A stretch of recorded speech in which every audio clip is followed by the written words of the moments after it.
dị n'ọkwụma onye mee nke ọma ebunye ya elu tie jide nke oji na-aga n'iru biko ka anyị gbakọ kịta wee kelee Eze-Ana Eze-Ana ga-adị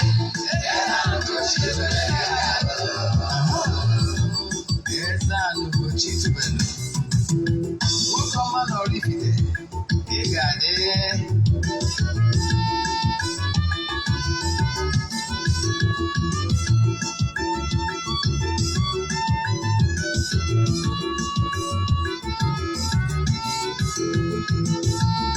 ọdịnala bụ eziokwu ọdịnala bụ ụzọ ndụ ịma na o nwere olu na-eti mkpu na-asị ụmụ Igbo chigharịa ụmụ Igbo chigharịa kwa mbọsị ọ na-eti n'ụtụtụ n'abalị ọ nọ na nkụzi Eze-Ana Ugochi tubelu onye ọma na oraifite onye mgbasa ozi ọma ọdịnala gaba n'ihu Eze-Ana Ugochi tubelu onye mmalite eme ọnụ ọdịnala bụ ụzọ ndụ gaba n'ihu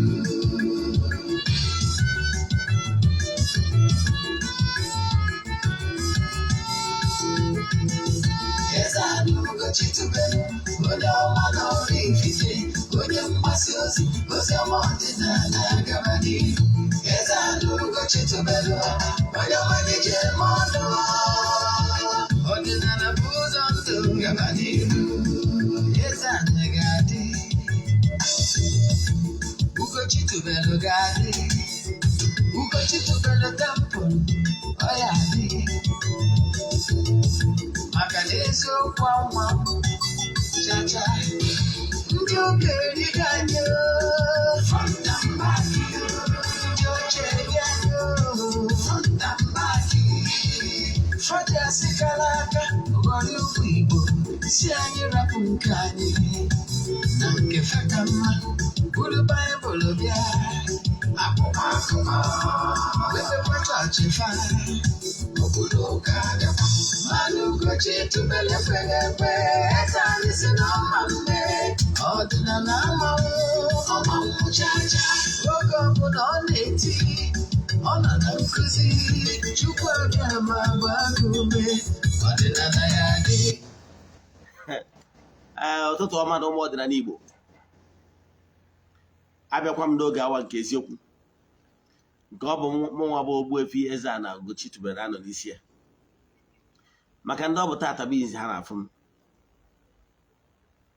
afọ echichi mbụ Ogbuefi Eze-Ana Ugochi tubelu oraifite maka na echiri m ọzọ Eze-Ana abụ m onye isi nchụaja na Ugochi tubelu ọdịnala tempụl anyị na-agba afa miri emi n'okwazị ọrụ mmụọ dị iche iche abụkwazị m onye isi nchụaja na ọdịnala restoration ministry bụrụkwazị onye mgbasa ozi ọdịnala Igbo you can call me an ọdịnala evangelist I will answer abụkwazị m dịka nsikọwala gị my mission is to help people live better life n'ụbọchị tata ihe anyị bịara ịkọwa bụ akọwara gị ihe niile ị kwesịrị ịma gbasara ọdịnala root isiokwu anyị bụ ihe niile ị kwesịrị ịma ma mee when your family root has issues. Part 1 onye ka ejibe mana before gaa n'iru ka mmụọ kwado oke mkpa aja anyị na-achụ kwa ọnwa nke ọnwa Mee ya ebido na Mee 6th so ọ bụrụ na ị chọrọ isonye na ya bụ aja gee ntị ma gee ntị nke ọma ndị na-esonye bụ na ya bụ aja amarugo ka esi eme ya mana maka gị gbabụ onye ọfụ gee ntị aja abụọ aja mbụ n'elu aja ịpụta ihe jee wọchịa vidio ebe m kọwara uru ọbara aja a na-achụ n'igwe nke bụ eziokwu na esigo na aja abụnye ọtụtụ ndị mmadụ ere mana abụrụ m onye na-eshi social media testimonies maka na ọ dịrọ necessary yes ihe m chọrọ ịkọwara gị bụ na aja dị nnukwu oke mkpa n'ihi na esonye na aja a na-achụ n'igwe All ya kpatara eji wee nwee fraternities and groups, prayer groups na okpukpere niile all over the world. Maka na ama na enwere ike dị na aja na ayụyọ na okwu ekwubiri n'igwe. Ịghọtara ya? So ọ bụrụ ịchọrọ iso na anya baja, if order ya 3 prayer requests, make a donation token to the account number. The chat is them na WhatsApp. I want other details I need from you. My WhatsApp number is 0805 78 37 672. I repeat, 0805 78 37 672. Genti ma genti nke ọma. N'ụbọchị tata, ihe m bịara ka m kọwalụ gị bụ ihe ga-regret lots of families. Ọ bụrụ na ọ ga-ekwe gị ige ntị, ihe nwere ike imedebe bụ imetụ aka na share button, invite your friends and well wishers ka ha nụ from the horse's mouth. Gịnị ka m bịara ịkọwa? Nke ịbụa, ọkwa ịbụa m nwere ime abụ, ọ bụrụ na ị na-alụ na cable televisions, whether Go TV, Multi Church, Iroko Television, any other television station, and they should either show our movies na your stations, please chat me on WhatsApp too. Anyị chọrọ ka anyị were mgbasa ozi ọdịnala na ruo na nsọtụ niile. Our movies are very unique. Our movies through life stories. You will learn many things from it. We are best-setters. Anyị kwadoro n'ụzọ pụrụ iche na ọdịnala Igbo ya na ịgbasa ozi, set the record straight. If you watch our movies, you will no longer watch it on this evangelization channel. Go to my YouTube channel, Ugochi Tubelu Movie Productions. You watch all our movies. Then, ka anyị gabazie n'iru na nkụzi anyị ji wee bịa n'ụbọchị taa. Nke mbụ m chọrọ ịkọwara gị bụ isiokwu anyị echefuna, bụ ihe ị nwere ike ime when your family roots nwere issues, nwere ihe mkpọbi ọkpa dị iche iche na-eme n'ezinụlọ be nna gị. Akụzi n'ọta asị agwa m na-achị gwa gị na ihe amara ihe a ga-eme ya bụ ọnwụ. And as long as you are living in this gross material, this earth, believe in me, you must do what is expected of you in order to succeed massively. Here on earth, the elemental beings, the forces of nature,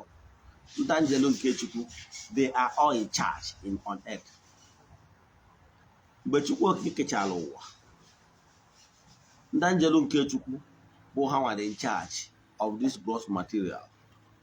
Ihe ọtakwu na ebe akwụkwọ Genesis ebe e kwuru sị na mmụọ Chukwu na-agagharị, the spirit of God is upon waters. Ihe ọ pụtara bụ na mmụọ nke Chukwu niile, ndị angelo nke Chukwu, onye na-ejere Chukwu na mmadụ ozi nọ n'elu ụwa dum. So for you to succeed here on earth, you must align yourself with them. You must establish, have what we call cordial relationship, or what I call PR, personal relation with them. You can never succeed massively when you open battlefields, lot of battlefields, making yourself their enemy, because they understand how things work in this place, gross material. Stop making yourself only know more, because they knew what you don't know. You need their help.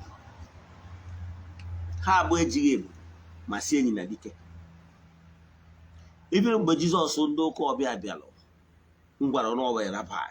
yes, he's a great teacher. He never made such a mistake. According to that record, then now why he believe in that Bible. You know what? Because he understands how things work as a rabbi. that spirits can never die. Spirits can never die. You know what? That's why I do not ask them to die. Instead, if it's unclean ones, it's okay. Gabalo, Tibano no one, what do you have to come on? What because happen on your own? Or what only send me money there to Apua. What I've also had died, but they will not die. On Nanibo understand it very well. On ya, but I never open any mother now on the Anibo. The Bokoya and mother, I don't want. Spirit never dies. On ya, but I know we had about fertility leave. I want. Ebe ọ bụla ọ dị ọsọgodo na-esuru ọhịa ọkụ ebe ọ dị mmiri tụwara na anọ ọzaminate bak a na-akpọ ya akwụkwọ ogilisi na mgbe gburugburu ọnya batara na ebe ọnwụ na-enyiri mmadụ na mgbe gburugburu isi mmadụ na-adị n'ụlọ ụkwụ mmadụ na-adị n'ilo ebe ọ bụla mmadụ laị na steeti n'ala Igbo. Now ọ bụrụ na abịa n'isie mmadụ anyị ebuwata isi akpati ga-efe esi ụlọ ụkwụ ya adị n'ilo n'ebe ahụ isi ya dị ka a ga-ewere akwụkwọ ogiri a ga-ewere ogiri si jezọ ya ka e wee na-eroti ahụ were rotakwa na mmụọ ka ọ bụ na mmụọ adị anwụ na ọ ga-abịakwa ụwa ọzọ. Ọ bụrụ ebe e nyiri nwoke azụ ya ogiri si nwoke, ọ bụrụ ebe e nyiri nwaanyị azụ ya ogiri si nwaanyị, a na-eji ya ama ebe e nyiri mmadụ. Ọ bụrụ onye ka m bịara ịkọwa taa bụsị mma akụwara gbasara imi n'ala Igbo akụwara gị ghọta ya, mana ihe nna-achọ ịkọwara gị bụ ebe e nyiri nna gị ha maybe the 5th generation or the 4th generation nwere ike iso na compound ebe a lụgoro ụlọ kịta. Ịghọtara ya? Maka na ndị Igbo ada eme ties unu na-eme kịta. Yes, gị nwa ties unu na-eme. Ọ dịrọ necessary by German flowing the up and doing tiling on the up. You are making that spirit, you are caging it. You don't need to German flow the up or tiling the up. So come on up and we're going to very pleased. But then I check a while ago, you need to make peace with money in the house, and money in the group. Ọtụtụ ngwuru na-ata afụ taa maka ihe ha emere ọfụma. Ụfọdụ ngwuru megidere nwaanyị bịara ije eji n'ụdị dị iche iche ha wee na-ata afụ ya ruo taa. Ụfọdụ ngwuru mewuru nwa ọkpụ, ụfọdụ ngwuru mewuru nwa ọkpụ wee nwụọ n'ibe arụ, emechaa ọ na-enye nsogbu. Onye ewu nwa ọkpụ ụfọdụ na-agba ya nwa ada depending ka ndị si asụ. Ka nke ọrụ akụkọ mere na be anyị, ọ bụrụ na ụmụnna nke o mere mana ụmụnna ndị ọzọ makwa. Nwata nwaanyị nụrụ di, o jee ebe di mesịa ọ dabara n'ebe o jere ije di, mana bifo o jee nya bụ ije di ọ mụrụ otu nwa nwoke n'ụlọ. Onye ahụ nwata nwaanyị nwekwanụ ofu nwanne nwoke na anọda sista ada ụmụ nwaanyị na-abụ ofu nwoke. Nwa ahụ ọ mụrụ n'ụlọ, nwanne ya nwoke dị oli son ha nwere wee were nwanne ya nwa ahụ nwanne ya nwaanyị mụrụ n'ụlọ asị nwanne nwoke loli ya na obi were ya asị nwanne ya as step brother ya as younger brother ya. Emesịa ọnụ nwaanyị bịara nwanne ya nwaanyị ahụ amụtala nwa n'ụlọ jeburu di mechaa jee di ya mara ọ dabara ọ natakwa n'ụlọ ya na nwanne ya nwoke na nwanne ya nwaanyị na-ebi ọfụma. Emesịa ma nwanne nwoke nụtara nwaanyị wee nụta nwaanyị, esemokwu wee bata. Nwata nwaanyị a nụtara anụta achọrọ iji anya wee fụ nwanne nke nwoke nke anwa jeburu ije di wee bata. Ọ na-agba ya wọ nya jebe ha be di ya. Ọchụgide ọchụchụ a finally nwanne ya nwoke bịakwa ọ na-maintain peace till eventually nwanne ya nwoke a wee megide nwanne nwoke a wee nwụọ. N'ime na nwanne nwoke a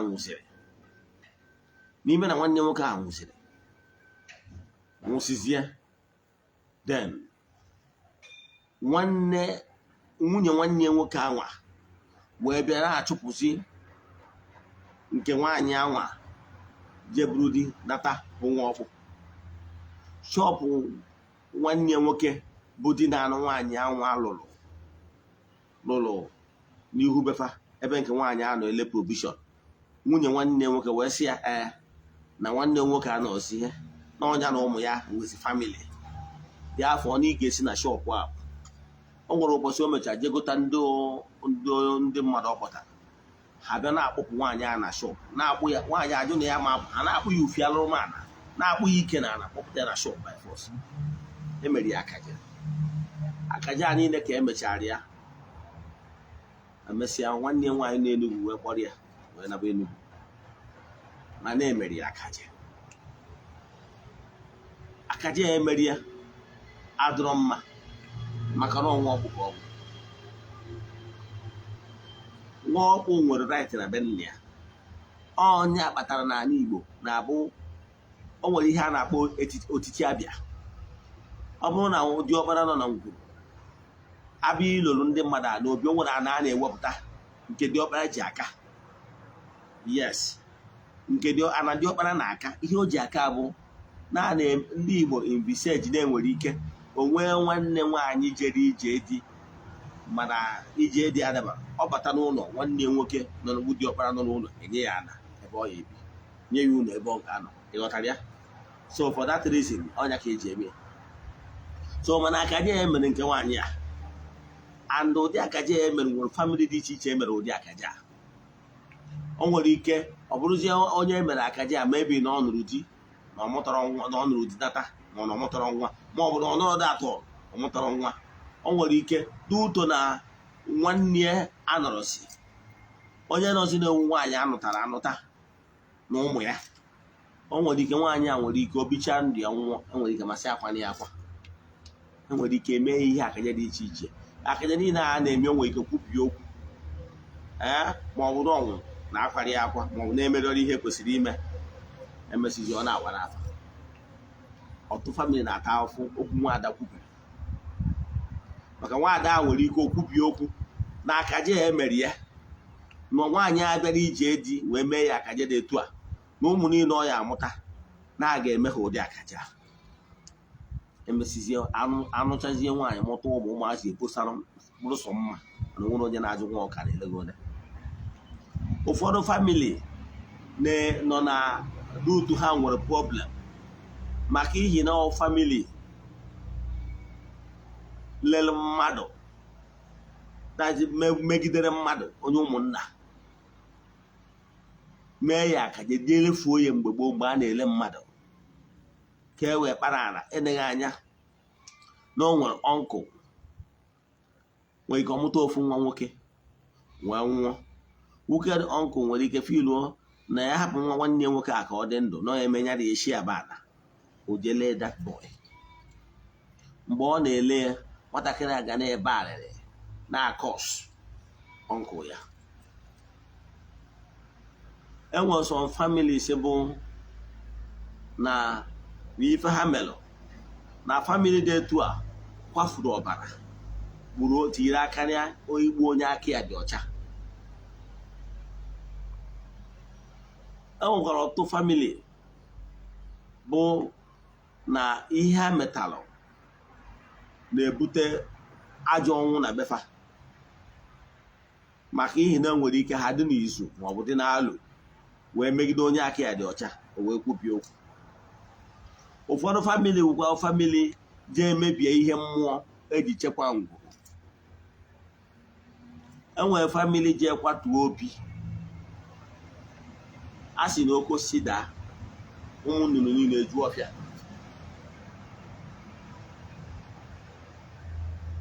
Obi ọ bụ na ịmara ọwụ obi iwu ebe ezumezu ụmụ mmụọ. Ihe eji alụ obi bụ na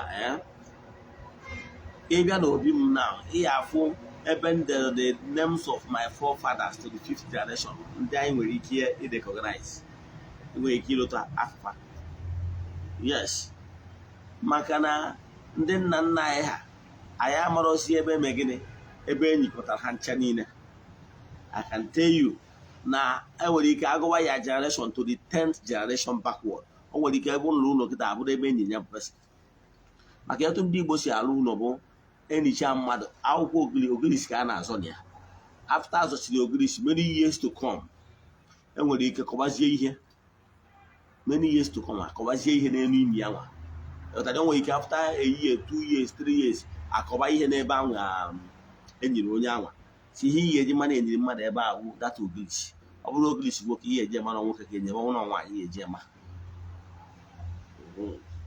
So ọ na-abụzi onwe ka development si wee bịawa na ọdazie na-agha alụ ụlọ ma ihe ndị ọzọ, iwere ose ọjị ma ọ bụ iwere ọjị, sọrọ iwere ọjị jewe n'ebe ogirisi anọ wee si ogirisi ya biko na ọ bụrụgo na mmụọ ka eji wee dee ebe a, ya biko nye anya efe na development abịara, imechazie ya igbe mana ugwu nkwanye nkwanye nwaanyị ji amụta ibi ọkwa eziokwu, ị ga-eme ya imesizie ya igbupụsi ogirisi a wee ruo ka ahụ wee nye ọnya. Ị ga-emerịrị ihe ị kwesịrị ime ka mmụọ wee firuo ihe mmụọ chọkwara n'aka gị recognition. So ụfọdụ family wụ family bịarụnụ mana abịazie luo obi ya nwa, ịmarakwa na obi iwu ma ndị ichie nwoke ma ndị ichie nwaanyị. Mgbe anyị bịazie luo obi, ịkpọkwuo na ndị ichie nwoke na ndị ichie nwaanyị na ndị nna nna gị ha si anọ ha akaghị na alụ obi na obi ihe na-alụzi ewu ebe ị ga-anọ wee na-eme gịnị, na-atụrụ ha nzu, na-atụrụ ha ego, na-atụrụ na-enye ha nkwụ, na-enye gị ihe niile, ịghọtara ya. So ha efiruo recognized. Ihe a bụ na ọ dịka mgbe ị na-arụ obi ọnọdụ ka ị na-ọnụ ka monument, ebe ncheta ha. Etu anwa chapel ji wee dị ụka ndị ụka mkpa. Yes, etu a ka obi si wee dị mkpa in Igbo spirituality. Na be nna na our clan, onye ji ekwatuo obi anyị ahụ afọrọ ruo taa, ọ na-ayị ala, ịghọtara ya. Ọ na-ayị ala, enwere nwoke mpịawa azụ n'ụzọ dị iche iche. Dị ọkpara ya ịbara ala nwụrụ, mara ara adịrọ na agbụrụ ha, ịbara ala nwụrụ. Adịghị nwaanyị na-ayị ala na mana onwe na-ayịkwa ala. Ala na-ayịwa ala dịka ihe ahụ ị na-ayị si na ala ndị ọgbanje, mana isi adịrị mma. O buru cross ma Virgin Maria, ọ na-akpagharị n'ilo with dirty clothes. Man, no, this man was a very rich man, an intelligent man. But they may be see hot and I think maybe. So here na check while again, one family for maybe will be. When family maybe do aquarium marvelous aquarium multiplication. My ihe ọbụla bụ ịma na ọmụmụ ụba. Ma ihe ọbụla bụ akụ, bụ ihe ọbụla bụ ụba. Ọ ihe akpali na-eme. Enwere ọtụtụ ebe a dọrọ ana ngwu. Emara ana bụ isi mmụọ ebe a dọrọ ana okwu ana na family. Ihe ndị a bụ ihe emebiri. Ụfọdụ family mebiri ọfọ ndị ichie. In fact, onwere family ọbụla bụ obi na ala Igbo enwere ọfọ, mana ọtụtụ mebiri ya. Kere maka ụnụ nwa bụ ndị jegoro nsogbu bido onyewe na family ụnụ na-alụ ọrụ osi n'ụlọ, alụkwa.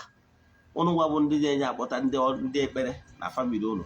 Ụfọdụ alụgo more than 6 times. And onwere nke ọbụla dị less than 200k. Onwe nke njụrụ data ma sị m na ọrụ ezinụlọ ikpeazụ ha lụ ha si Lagos kpọta ndị bịara ya dị over 600k. Arụchakwara ihe na-eme ka na-ebe. Ụfọdụ si na ha alụkatago. Ihe niile na-alụ has no meaning, nwere ọ bụrụ solution. You know why? Ọ bara nkwa ahụ siri ngwere bịara ya ọrụ. You can never defeat the spirits by war. You can't. Ihe niile na-abịa na-asị fire ya enu nwere ọkụ ana nwere ọkụ. I reject, I cast, I bind, they die. Ihe na-eme okwu ka ị na-egotara onwe gị, because ihe ị na-eme adịghị erututu ndị a na-ekwu maka ha.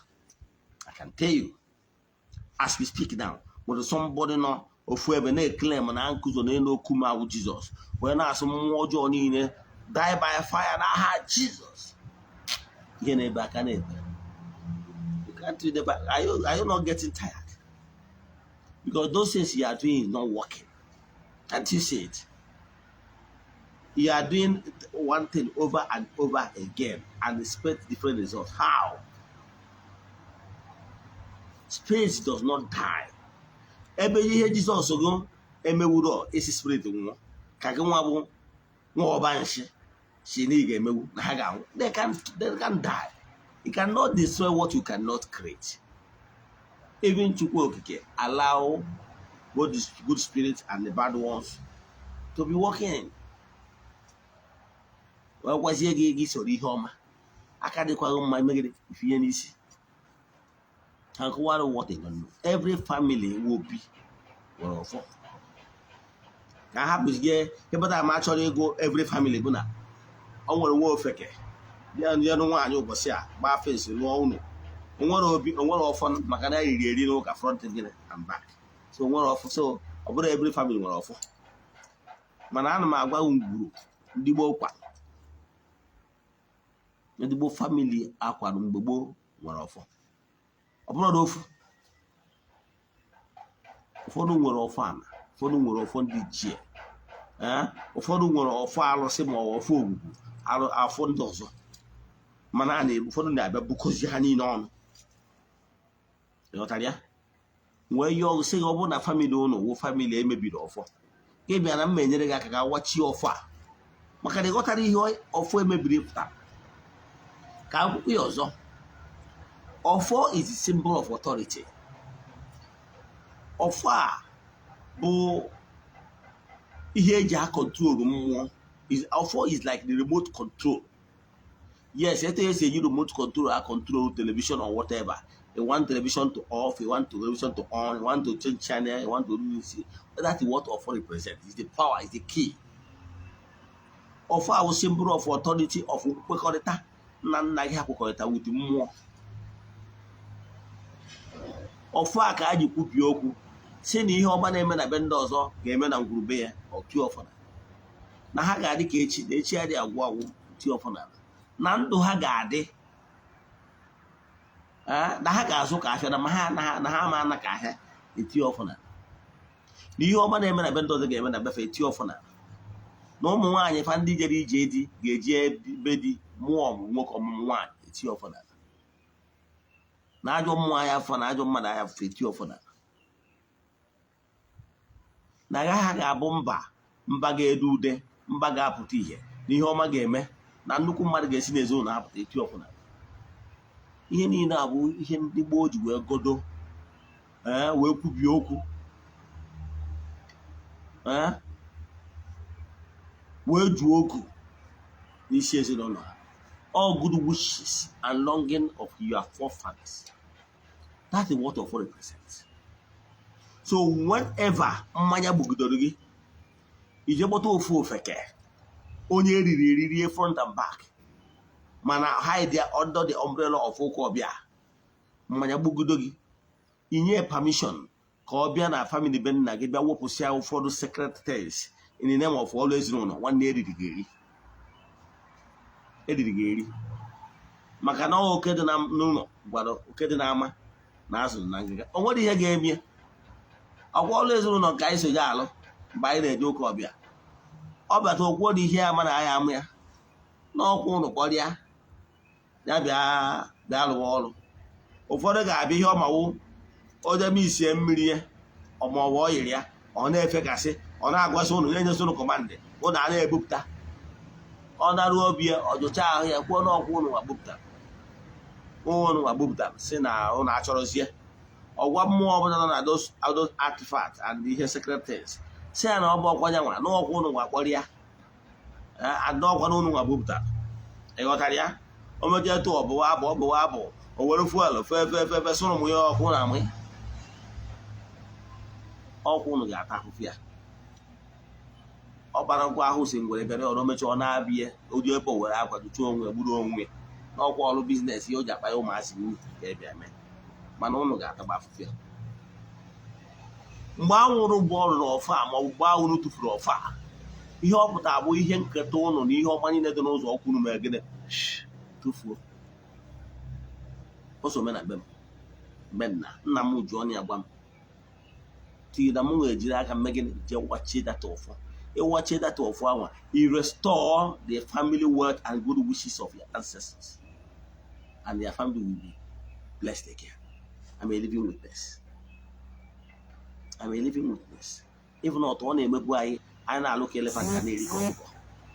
Ị na-agba mbọ ya afụ mgbe ị na-agba mbọ na-afụ ego maka na ọ bụrụ ego onye mmadụ kpatara bụ isiokwu na onye ka isi ebutara enwere ike at the end of the year nwantị na-abịa ka bụkọ dị mmadụ ibidokwa n'isi o mere na be m tii na m ekweta wee embresi ọdịnala wee je gwachi ya bụ ọfọ asụ na ọfọ ndị emebidata na ọ bụ isi ọfọ ihe m na-achọ ịkọwara gị ọ bụrụ na iso na ndị famili niile ndị ji elu ụgwọ ọrụ ezinụlọ ha far 1 year 2 years 3 years 5 years 10 years after ka alụchara ọrụ ezinụlọ ihe na-ebe na aka na-ebe can't you receive sense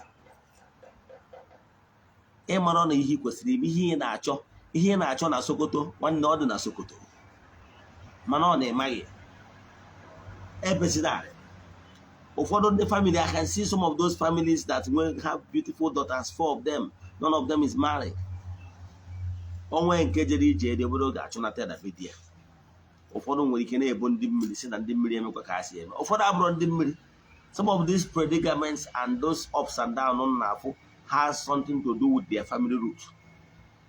Their family root has issues. Onya ka bịa correct ta. Ihe na-achọ ịgwa gị bụ na achọba ịgwọ ọgwụ odo anya adịghị etinye ya ose. Stop were add more fuel na ọkụ na-enwu enwu. Kwụsị those things ị na-eme. Ije na-akpọta onye ilo ka ọ bịa na bastardize the sacred things and sacred processes in your family. Ogwangwa with the architect of your problem. Let me tell you what you will do. Go back on your knees. Ask your ancestors for forgiveness that you have wronged them dearly. Jee chọba akwụ ọkụkọ Igbo. Chọba akwụ ọkụkọ Igbo ebe ọ na-efuru ya. Akwụ ọkụkọ Igbo. Ihe o ji bụrụ akwụ ọkụkọ Igbo ji makarịsị ya bụ na akwụ ọkụkọ Igbo nwere nwa n'ime. Yes. It's like you're asking for forgiveness with a living thing. Aqua Greek has no life in it. Ịchọwara m mgbe ọjị gbara ịnọ maọbụ nke gbara ụba from 4 up. Were akwa anwa were ọjị anwa jebe be nna gị na be nna gị. Ị na be nna gị naruo be nna gị. Ọ bụrụ na enwere ebe e nyiri nna gị na-eka ma ebe e nyiri nna gị fine maka na onye marụ ebe marụ nna ya marụ ndị Igbo ọkwa eziokwu ọ bụrụ na ị mara nna gị ka dị ndụ mana ịma ebe e nyiri nna nna gị fine ma ọ bụrụ na nna gị dị ndụ ya bụ ihe dịrị nna gị mana ọ bụrụ na nna gị dị ndụ mana eriri nna gị front and back ị nwere imewuru something jewe ebe e nyiri nna nna gị na ọ bụrụ na ịma maka na ndị Igbo tụrụ isi onye maara nna ya marụ ndị Igbo ọkwa eziokwu onye maara nna nna ya marụ ndị Igbo so ọ bụrụ na eriri nna nna gị dị mana eriri eri you can jump him ọ bụrụ na ịma ebe e nyiri nna nna gị fine jee ebe ahụ ọ bụkwanụ na ịchọsịa na ịmara ebe e nyiri any of ya ancestors mbụ ndị nna nna gị ha chọọ anywhere na ya compound ebe ụkwụ adị agakarị iru ebe a chọwa akwụkwọ ogirisi ọ bụrụ na ị nweta akwụkwọ ogirisi fine mana ọ bụrụ na ị nwetara ya no problem mana ị nweta ya fine maka na akwụkwọ ogirisi na-enye aka na-eme gịnị mmụọ a na-amapụ maka na ọ bụ mmụọ na onwe ya ị were akwụkwọ ogirisi a chọwa ebe east na ngwurube nna gị yes anụ achọ ịkọwara na ngwurube nna gị were ebe east ihe ezigbo ebe east bụ ebe anwụ si achanite n'ụtụtụ like ebe 8 ebe anwụ si achanite that side wụ east were ogirisi a debe mana ọ bụrụ na o nwere ebe anwụ si achanite just jee n'ili isi oke mana ọ bụrụ na o nwere ozi ebe niile chọọ ebe anwụ si achanite east udewe akwụkwọ ogirisi anwa were akwa Igbo anwụ iji wunye ya elu ị nwere ike ime morning afternoon and night o dipendere etu family osi wee dị ọgwụ na family ụlọ bụrụ family ebe nwere peace ọgwụgwọ n'abalị mee no problem ịdị mkpa onye fesi east iwenye akwa ahụ elu kpaa afa gị n'ebe ojiri ọsọ Okafọ nwa ebe ụzọ eme Okafọ n'ihi na akpọkụ ndị nna nna gị ha na-akpọkụ aja na ngwurube nna gị na-akpọku mmụọ niile ndị nna nna gị ha kpọtụ n'oge nke ha, na-akpọku mmụọ niile na-eso gị, mmụọ na-emere ihe, mmụọ niile na-atụghị anya ekele n'aka na entities of powers, mmụọ niile na ngwurube nna ma ndị echetara ma ndị echetara, n'ọha niile ka iji agba wee na-ezie iwe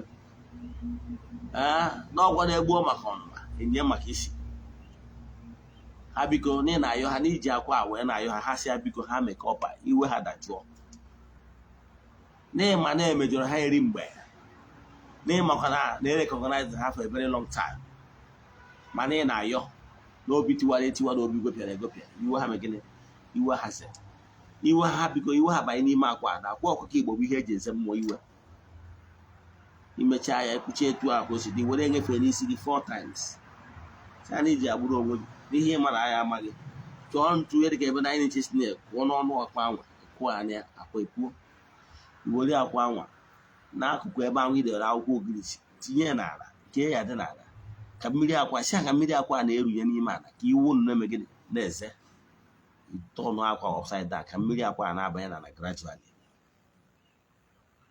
Iwerezie ọjị ga-agbara ịnọ maọbụ ise maọbụ isii maọbụ ise n'ọnụ ọgba doesn't count, as long as na ọ bụrụ ọjị gbara ịtọ ma ọ gbaa ịbụa, gbaa na any number from 4 and above is okay. Ijide ọjị a wee kpọọ mmụọ niile gị na ha so, kpọgba afa gị ọzọ, sị ya na ịnwekwara nwa onye dị etu a, gbaa afa gị mfu, si ha biko na iji ọjị a wee bịa na-ayọ ha doo n'ọgwa na-eme nwata ka emere ibi obi adị mma. Ebe ọ bụla unu si mechọọ ma gị ma ezinụlọ, na ịma na o nwere mmụọ niile nọ na ngwurube nna, ndị ichie, ndị ana na mmụọ niile ma ndị nwoke ma ndị nwaanyị, na mmụọ niile so unu iwe na-ewe maka na adị agụpụrụ ha ọjị na adị enye ha oke ruru ha. Mana ịma na ọjị egwu mbụ na mbụ na nke ọbụla mmụọ a na-erigoro n'ọjị gwugoro mbụ anyị ebuzo nye, n'ihi na ayọ ha n'iji ọjị a wee bịa na-asa ha jiri aka ha wee ọjị, ha jiri aka ha megide ha kee ka oluo ha niile, onye akpọrọ ya kpọọ ibie